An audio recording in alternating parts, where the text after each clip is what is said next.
Legend has it there's a 5,000-year-old book of magic. It was handed down by an Egyptian god and contains spells that can predict the future. It's called the Book of Thoth. And what it says is deeply mysterious. Some say it contains ancient rituals used by secret organizations. Each person who is admitted to the order must die symbolically and be reborn. Others say it offers readers the power to divine the future through tarot cards. The original Book of the Tarot was really engraved on gold tablets, and it was a Book of Thoth. For yet others, the book offers its followers a world of free love and drugs, central to the rock and roll culture of the 1960s. Some of the most famous people in the world, like the Beatles and the Rolling Stones, are deeply interested in this sort of thing. But what is the truth about the Book of Thoth? What does it really say? Does it even exist? Now scholars in Egypt are finding the answer. This is the story of the quest to find the truth about what some claim is the most important book ever written.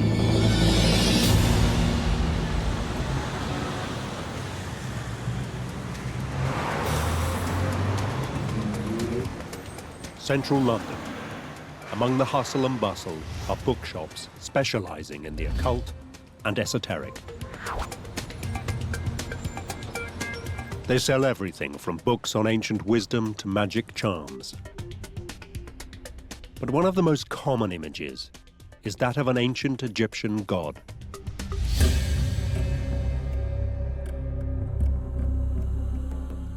He's called Thoth, a strange figure with the body of a human and the head of an animal.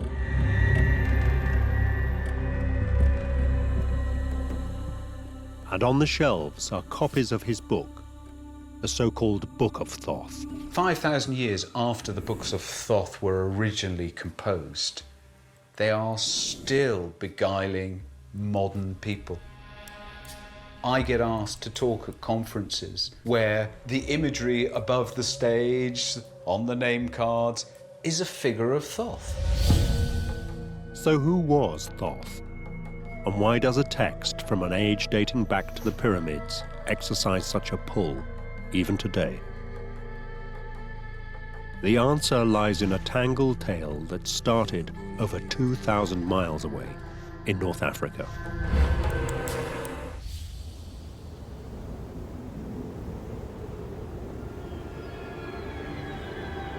The Nile Valley.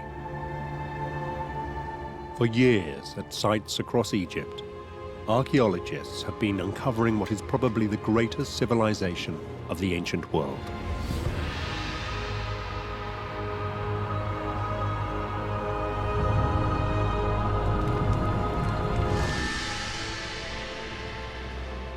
Martin Raven has been digging at a 4,000-year-old burial ground. We have uncovered this vast necropolis full of tombs with beautiful paintings, wall reliefs, inscriptions.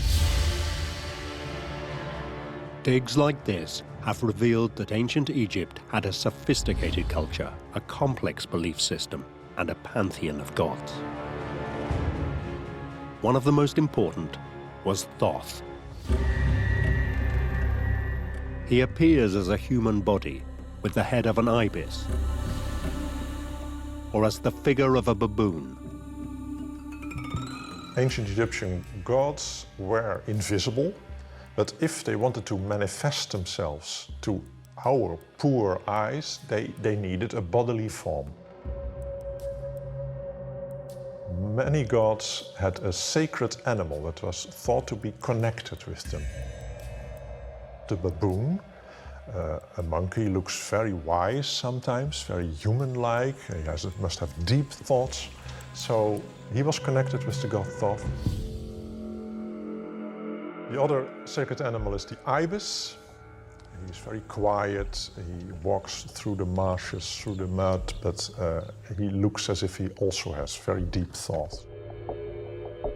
To the ancient Egyptians, Thoth was a god with exceptional powers. Thoth was the secretary of the gods. He noted down what they decided. So he became the god of wisdom, sometimes also the god of healing, and the god of magic.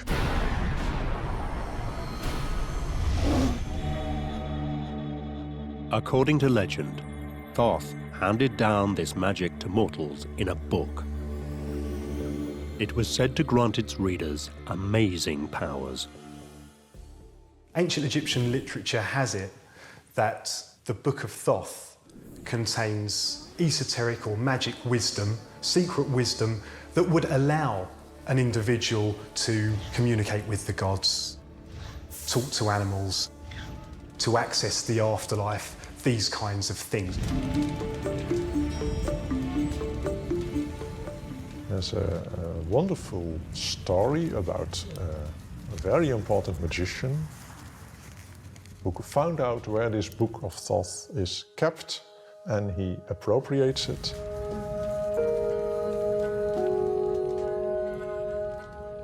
And he suddenly understands the language of other animals. And also he sees all the stars moving in the sky. He finally understands the mechanism that is behind the whole universe. Such was the reputation of the Book of Thoth. Its fame would spread across the ancient world.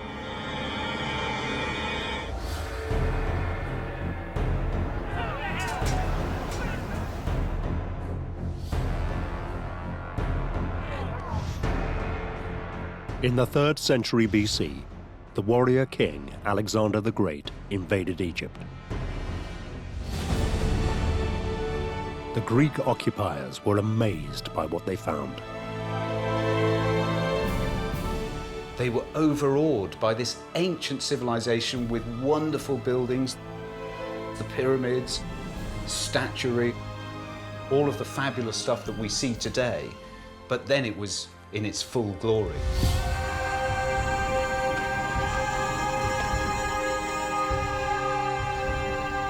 They were so impressed they adopted much of the Egyptian belief system, including some of their gods.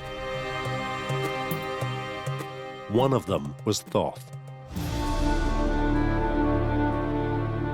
The Greeks already had a figure of Hermes, who they believed to be the god who was the patron of what we would call science.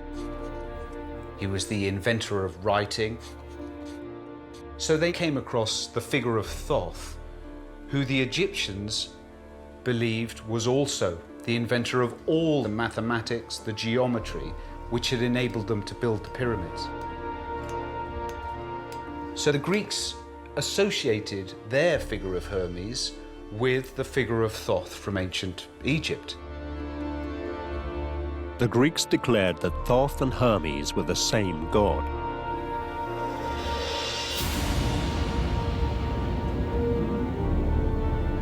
It said they also adopted Thoth's book and created a new version, the Corpus Hermeticum. But as they did so, Greek influences crept in. The original Egyptian text and the new Greek text became confused. And so, as Greek culture swallowed Egyptian, Thoth's original text simply disappeared.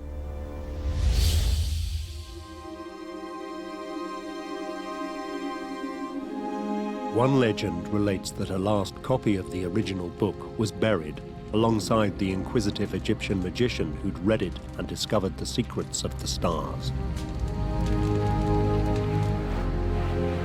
But whatever the truth, the original Egyptian Book of Thoth was lost, replaced by a new Greek version.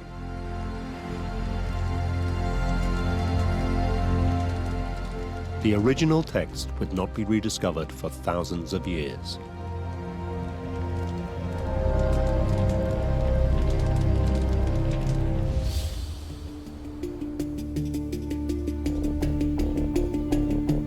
The Greeks were followed by the Romans. The wisdom of the Corpus Hermeticum was absorbed into early Roman culture. But then came a momentous change.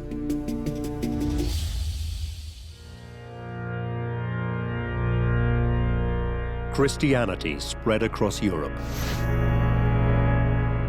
References to pagan gods like Thoth and Hermes were banned. The Greek version of the Book of Thoth was suppressed.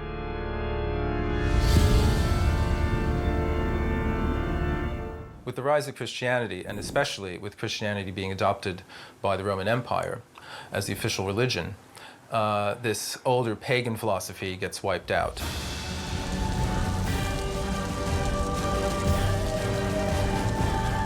Those who advocated pagan ideas were burnt at the stake or broken on the wheel.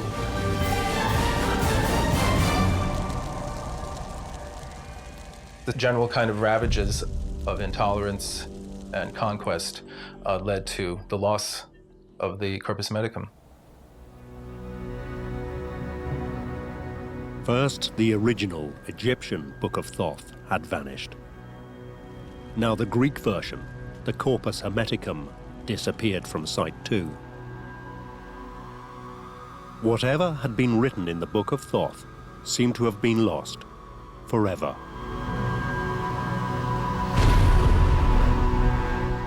But then there was another revolution in Western thinking.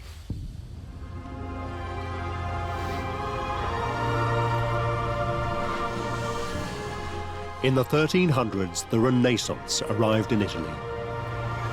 It was a time of intellectual ferment and questioning. New ideas were born, and old ones rediscovered. They included the wisdom of classical Greece and Egypt. The very word Renaissance means rebirth, and its first use of it that we find in the 1400s is somebody who says, I seem to see in this new learning the rebirth of the ancient culture. With it came a renewed interest in pre-Christian ideas. If you think of Botticelli's paintings, for example, of Venus and Mars, or the birth of Venus, these are pagan gods and goddesses which are being painted for the first time in Europe for 1,000 years. This new interest in the wisdom of the past included the rediscovery of the Greek version of the Book of Thoth, the Corpus Hermeticum. To the Christian culture of the time, it was an explosive find.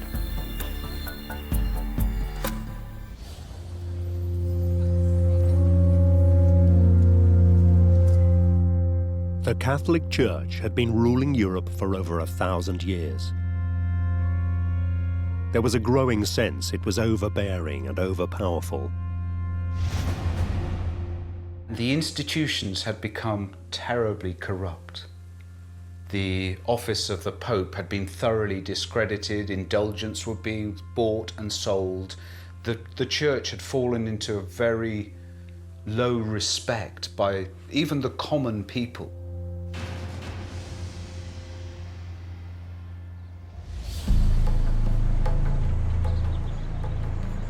There was a groundswell of opposition.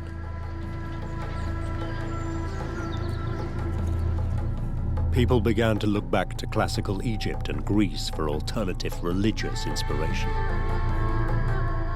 Somebody brought to Florence the books of Hermes, the Corpus Hermeticum, and the court of the Medici, still reeling from the discovery of Plato and the pre-Socratic philosophers, suddenly found themselves with these books of Hermes, the books of Thoth, for the first time.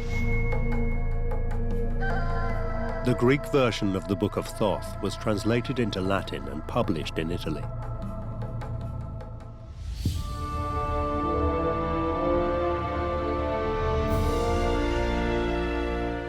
It becomes one of the most influential books of the time. It goes into several printings over the next century and a half. It may not have been the original Egyptian text, but it spread through the Renaissance world on a wave of optimism.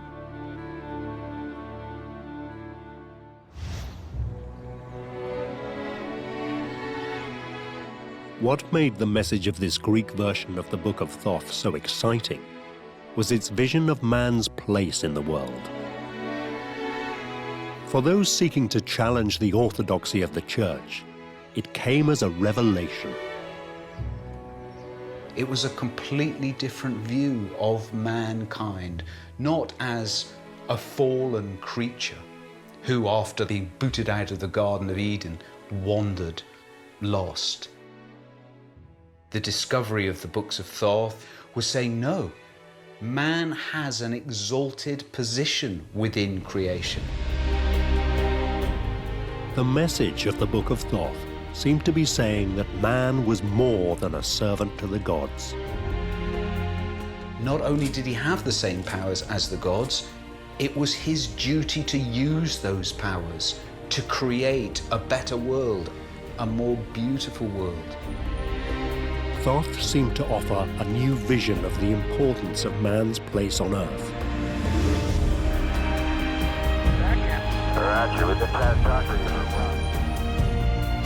In the books of Thoth, it says that man is halfway between the angels and the animals and has a very special role. He is a co-creator with God, and he must create objects of beauty just as God has created objects of beauty.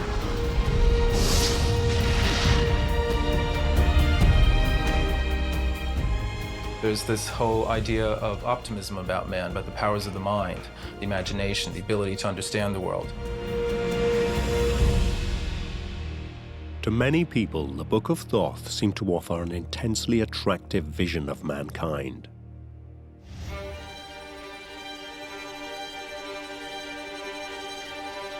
What made this message even more powerful was its age.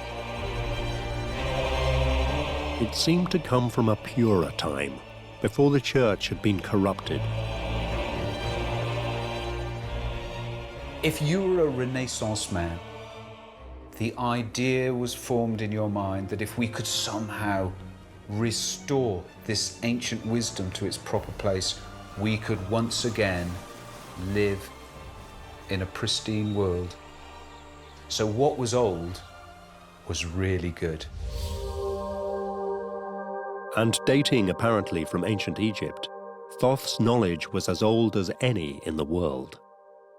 If you think of it as this kind of cascade, you know, this sort of a mountain or lake at the top full of this clear crystal water, and then through the ages, it comes down. It's still the same water, but it gradually gets a bit muddy. And what the philosophers of the Renaissance believed when they had the Corpus Hermeticum in their hands is they were going to the source. They were going to, you know, sort of the pure waters of the ancient knowledge. Yet the irony was that this whole alternative philosophy was based on the Greek version of the Book of Thoth. Nobody could be certain how much it had to do with the original Egyptian text. Yet in the name of Egyptian wisdom, it would now lead in some very curious directions.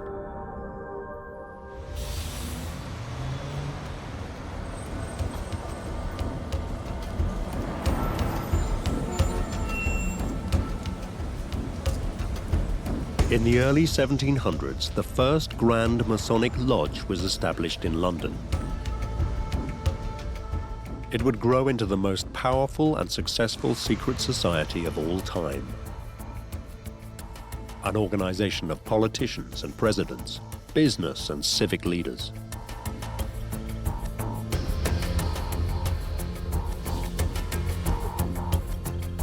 But in the early 1700s, it was composed of a small group of men looking for a better world.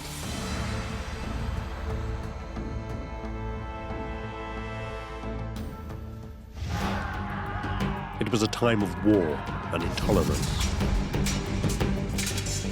there was fighting between England and Scotland, Catholic and Protestant. The period when Freemasonry was developing was a period of great immorality. Politics and religion, huge amounts of corruption. They were trying to find a way to bring people together, to forget those differences.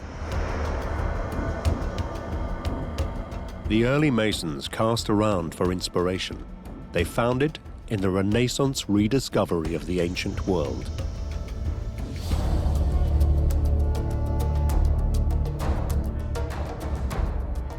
We may not be able to trace the historical linkages directly, but we can say that the rituals and the foundation purpose of Freemasonry stretches right back into ancient Egypt.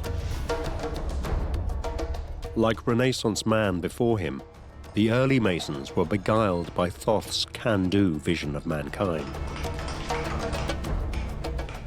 The classical world in Egypt was seen as the start of real civilization, where things like science, like mathematics, mathematics being the foundation of building, the Masons then saw that as the foundation of the art that they grew out of. So there's a huge reverence for anything from classical times and from ancient Egypt. To mark this reverence, the Masons adopted Egyptian images. You suddenly get the importation of sphinxes, pyramids, anything to do with Egypt.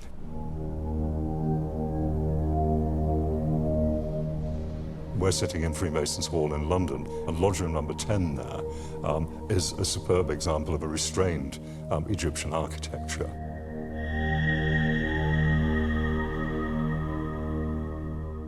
They got copies of the Egyptian Book of the Dead, and the walls of their temples are decorated with those, with Egyptian pillars, with lotus work. Most significantly, the Masons focused on one particular part of the Corpus Hermeticum. It was a ritual every Mason would have to go through. It came, they believed, straight from ancient Egypt. It was the ritual of rebirth.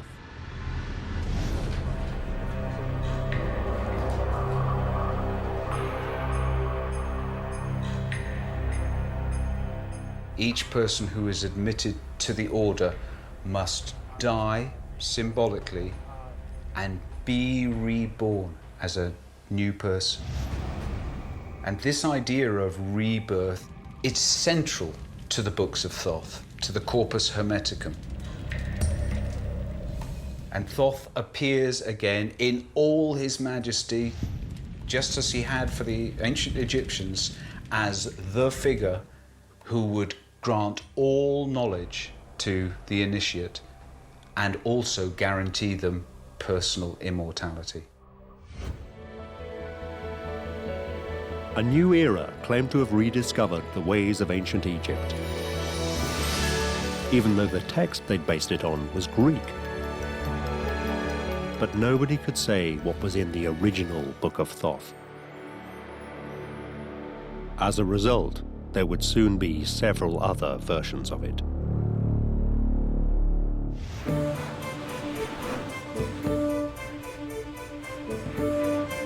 Paris, the late 1700s. As Freemasonry was spreading through Europe, something new was stirring in France. Antoine Coeur de Gébelin was a French-Swiss writer and thinker. Coeur de Gébelin, who was an occultist, he was a Mason. In fact, he belonged to the same Masonic lodge in Paris that Voltaire belonged to, and he was friends with the King of France. So he was really connected. Coeur de Gébelin had two overriding interests. One was ancient Egypt. The other was card games.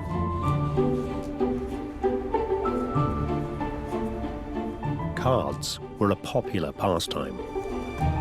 Many were illustrated with mythical or popular figures and events. They were used to play a game called tarot, the 18th century equivalent of rummy or bridge. In the mid-1700s, Coeur de Jabelin put his two interests together. Thumbing through a deck of tarot cards, he came to a startling conclusion.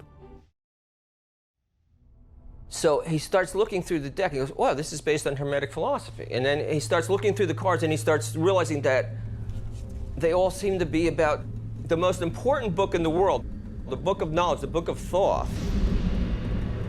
It was just disguised as a common deck of cards. Coeur de Jabelin's theory that the cards were the original Book of Thoth was not as strange as it appears.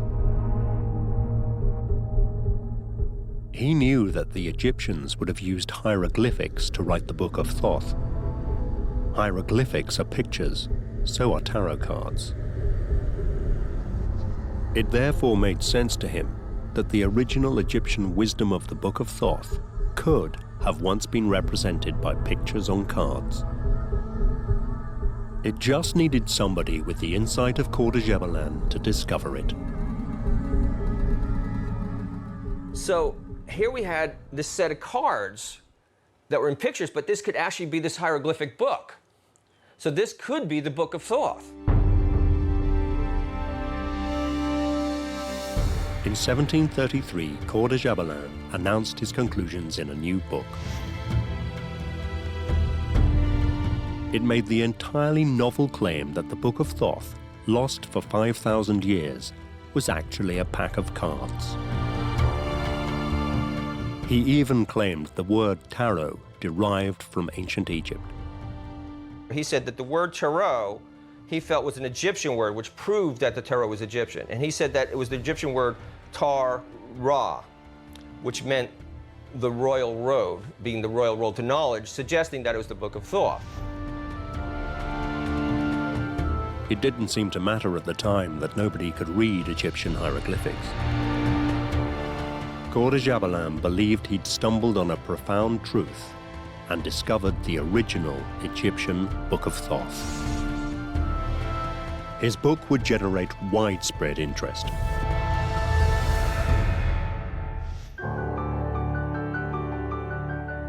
One man captivated by it was an itinerant salesman, teacher, and spiritualist called Jean-Baptiste Aleister. For years, he'd been dabbling in the occult. He now took Coeur de Jabelin's idea and turned it into his own. He published a subtly different set of tarot cards. He called them the Atella Tarot. He basically called himself Atea for magical reasons, and all it was his last name spelled backwards. The cards had what Aleister claimed was an authentic Egyptian feel. You see in this first card here, which represents a male querent, that he actually looks like an Egyptian man. A querent is a person seeking knowledge in a tarot reading. But Aleister didn't stop there. Okay, now if we compare the Fool in this Atea to the French Fool, you see the French Fool, and he's being attacked by a dog because he's a stranger. Now, to make it sound more Egyptian, Atea thought that the creature attacking him should be a leopard, thinking that leopards came from Egypt. So to see our fool's being bitten on the leg by a leopard instead of a dog. These cards, according to Aleister, represented the true wisdom of Thoth. Moreover, they could do something truly magical. They could divine the future.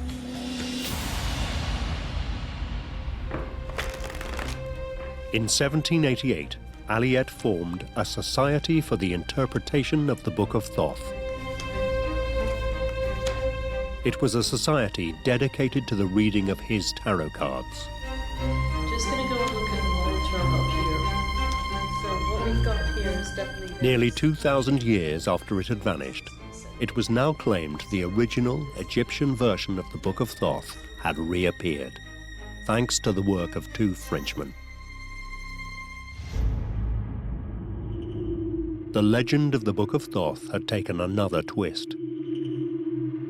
But there would soon be yet another version of the book.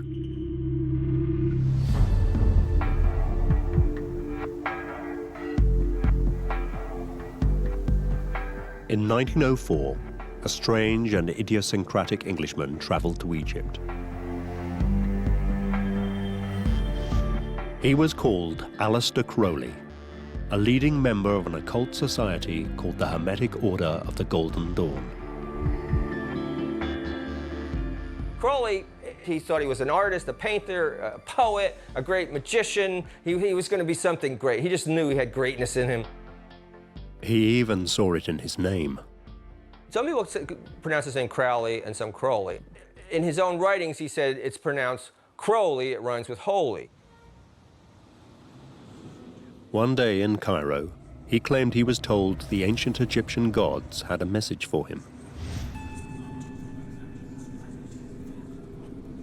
Over the course of 3 days, he said he received a series of revelations.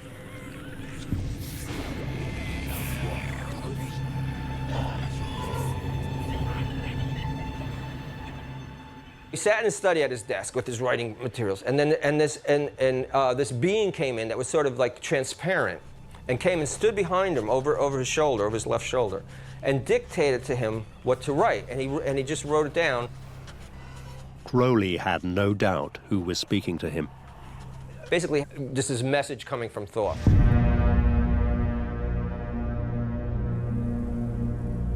Crowley called the text he'd received the Book of Law. If he was telling the truth, this was surely the most authentic version of the Book of Thoth ever. It had come from the god himself.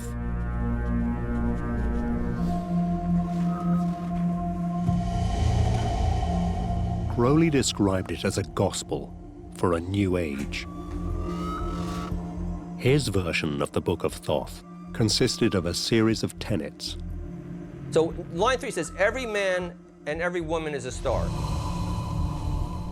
And so now he's saying that we're all like stars. You see, we don't need one central being to give us direction, that we each can find our own direction. To this end, Crowley argued the most important tenet of his new Book of Thoth was do as thou will shall be the whole law. Thoth, in the shape of the Book of Law, became the basis of a new freewheeling religion. Crowley called it Thelema. It was a religion in which almost anything went. Thelema means will, which of course what everybody talks about when they talk about Crowley. But it doesn't just mean will, it means like desire. It means including like sexual desire. Crowley's new version of the Book of Thoth put sexual magic at its center. And the sexual act became a sacrament. They practiced free love. They took drugs. They had visions. They were promiscuous. They had lots of children. He wasn't trying to con anybody. He really felt that he was somebody important. Finally, towards the end of his life, Crowley pulled his thoughts together. But it wasn't in a book. It took the form of another set of tarot cards. Crowley felt that the tarot cards were this whole message of everything he was trying to get across, this whole philosophy of Thelema. He published them as yet another version of the Book of Thoth. Thoth's book, originally written on papyri, had gone through another metamorphosis. Now it seemed a justification for, among other things, some very strange sexual practices. Crowley died in 1947, but his legacy would be carried on by a new generation.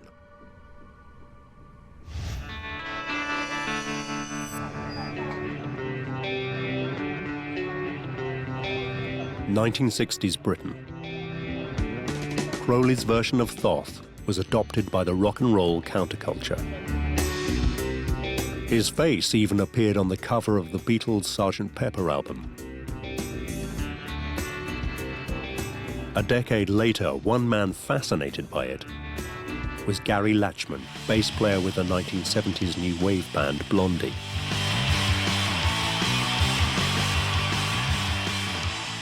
some of the most famous people in the world, like the Beatles and the Rolling Stones, are deeply interested in this sort of thing.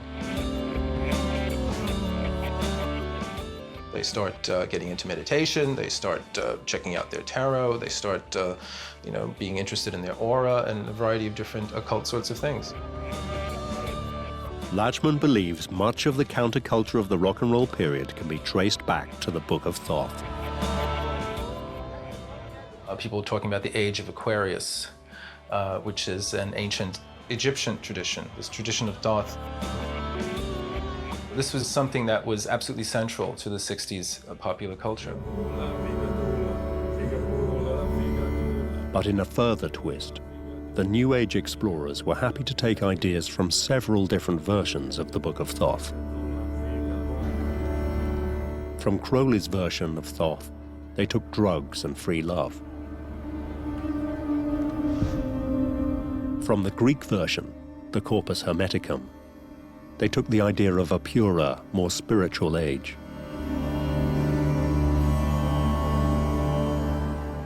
I believe the enduring attraction of the figure of the god Thoth, the philosophy associated with him, the ideas, is that it is this intuitive sense we have that life is deeper and more complex and stranger than what the official accounts tell us, whether that be science or the church.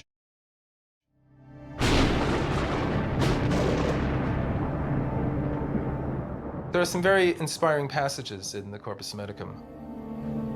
Grow to immeasurable size, be free from every body, transcend all time, suppose nothing to be impossible for yourself. Consider yourself immortal and able to understand everything.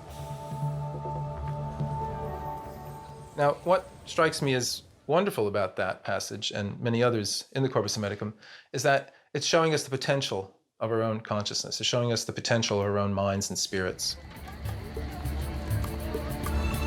The meaning of what had once been the Egyptian Book of Thoth was now utterly confused. There were now 4 possible versions of Thoth's book and its magic. The ancient Greek version, the Corpus Hermeticum, translated into Latin and taken up by the Renaissance. Aliette's 18th century version, a pack of tarot cards claiming to authentically represent the Egyptian hieroglyphic text.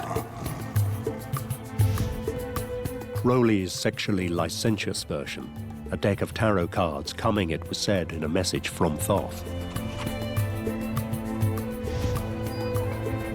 And a 1960s version which mixed several of the earlier versions and came up with something different yet again.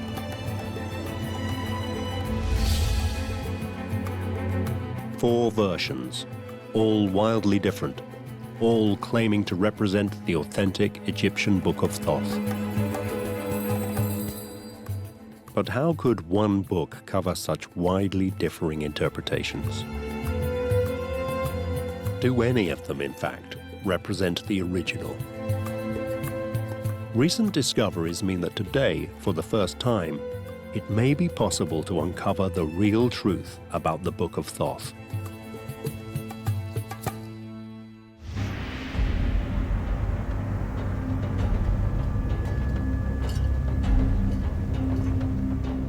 For over 100 years, archaeological digs have been uncovering the mysteries of Egyptian civilization. Among them are thousands of texts written on pieces of papyri. If there is a real Book of Thoth, this would be the place to find it. But the papyri haven't given up their secrets easily. They're written in two different Egyptian scripts, some in hieroglyphics, some in a variation known as demotic. For centuries, no one could read either script. They were only finally cracked in the mid-1800s, with the help of one of the most extraordinary objects ever found.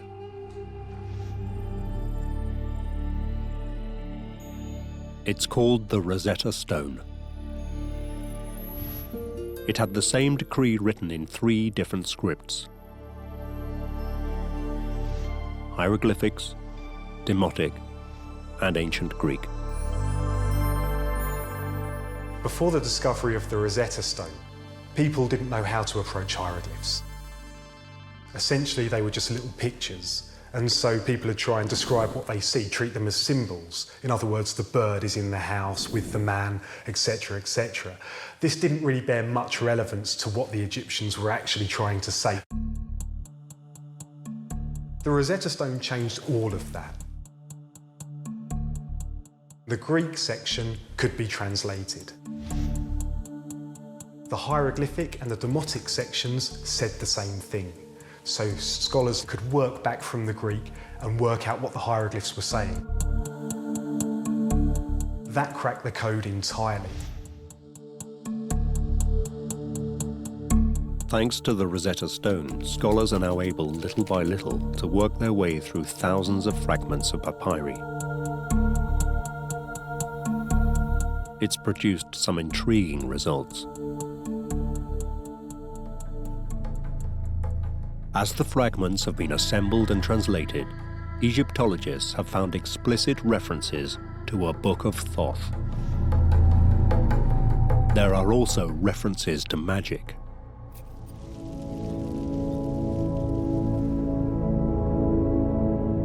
But it's not magic as we usually understand it. People thought that it is a miracle that the moon doesn't fall down to the earth or even the sun, that there's a change of day and night. So the magic of the Book of Thoth doesn't help you read the future. It's simply a way of understanding the world. Magic is a way that we can make sense of the unseen world. So things like the seasons rolling, day turning to night and back to day again, illnesses as well, all of these things that you can't really pinpoint a cause for. You could be alive one day and dead the other. And that explains that people were really looking for help in every area they could get it. And that's why magic was so incredibly important to them. There are also references in the papyri to spells. But again, these are not spells as we normally understand them. They are not magic.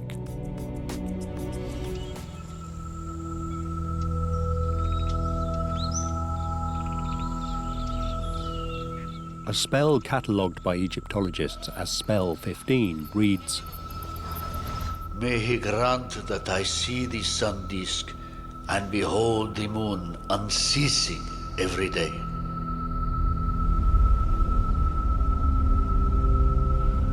Spell 31 deals with a common menace. Get back. Retreat. Get back, you crocodile. Do not come against me, for I live by my magic.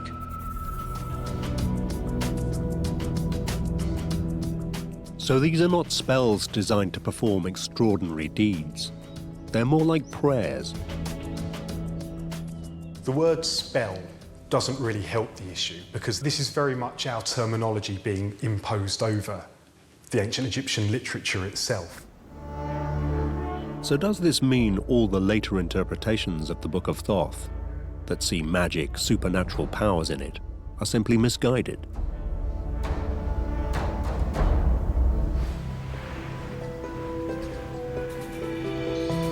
Gradually, it's becoming clearer what the Book of Thoth is, and what it isn't. There are references to man being halfway to a god, as the Renaissance believed. And there are references to the Masonic ritual of death and rebirth. These clues suggest the Greek Corpus Hermeticum did contain some of the original Egyptian thinking. But there are no references in any of the papyri to tarot or images of the tarot cards. There are no references to Crowley's notion of free will or his promotion of sexual promiscuity. and there is nothing about the rituals of New Age mysticism. All these are complete fabrications. But there is something else in the papyri that's much more significant.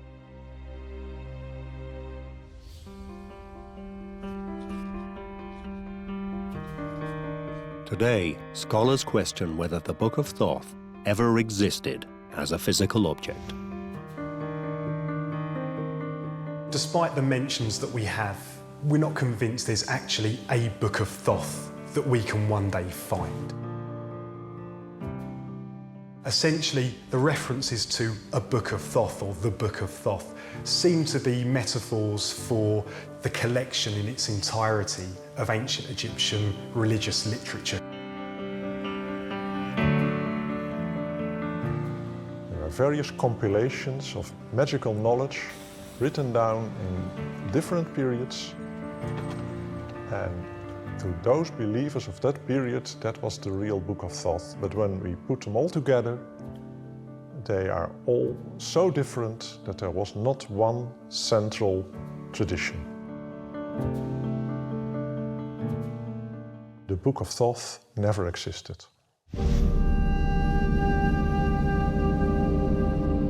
So does that mean the legend of Thoth and his magic book will disappear? It seems unlikely. In 2002, a BBC poll named Crowley the 73rd most influential Briton ever. And a new generation is adding to the legends of ancient Egypt. New films and video games draw on ancient Egypt. And even if there is no Book of Thoth, that won't stop a new generation believing in it. The 5,000-year-old legend of Thoth and his magic is still a force to be conjured with. There are secret societies, even today, who still hold Thoth to be the archetypal mystagogue, the person, the god, who will lead you into the arcane mysteries of consciousness. It's very, very strange, but Thoth seems to have something to say to every century. He became a central figure for people who believe there is more in this world than can be explained by science.